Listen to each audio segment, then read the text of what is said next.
Lukas 12 vers 33 tot 34 sê, verkoop wat julle het, gee vir die wat behoeftig is, dit sal vir julle 'n skat in die hemel opberg. En die beursies van die hemel kry nie gate in nie, julle skat sal veilig wees, geen dief kan dit steel en geen mot dit vernietig nie. Waar jou skat is, daar sal jou hart en gedagtes ook wees. Jesus praat hierso met sy volgelinge oor bekommernis en oor gierigheid. Kyk nou maar na Matteus 6, wat Jesus baie dieselfde praat. En dan eindig hy die gedagte af met hierdie uitdaging dat ons vir ons skatte in die hemel bymekaar sal maak, deur goed te doen aan ander, aan armes en aan die wese en weduwee, veral. Daardie beursies het nie gate in nie, daar kan motte nie kom en dit verwoes nie, daar kan diewe nie kom en dit steel nie. En Jesus sê, waar jou skat is, daar sal jou hart ook wees. As jou skatte hier op aarde in banke lê, of op 'n stuk grond staan, dan sal jou hart hier wees.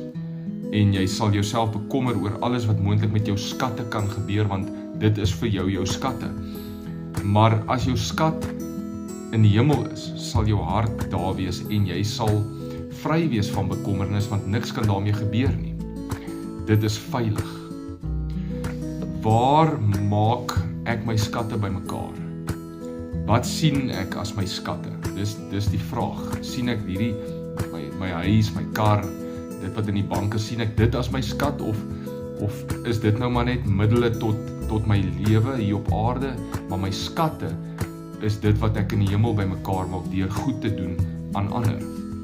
Want dit bepaal waar ek my hart gaan wees, waar my gedagtes gaan wees.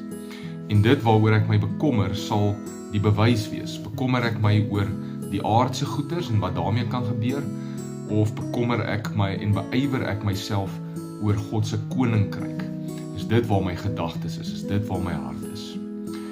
Jesus sê na in Matteus 6, kom ons soek eers die koninkryk van God. Bekommer jou oor die koninkryk van God. Dan sal die ander dinge ook in plek val. Kom ons bid saam. Heilige Gees, reinig my en rig my hart op God se koninkryk.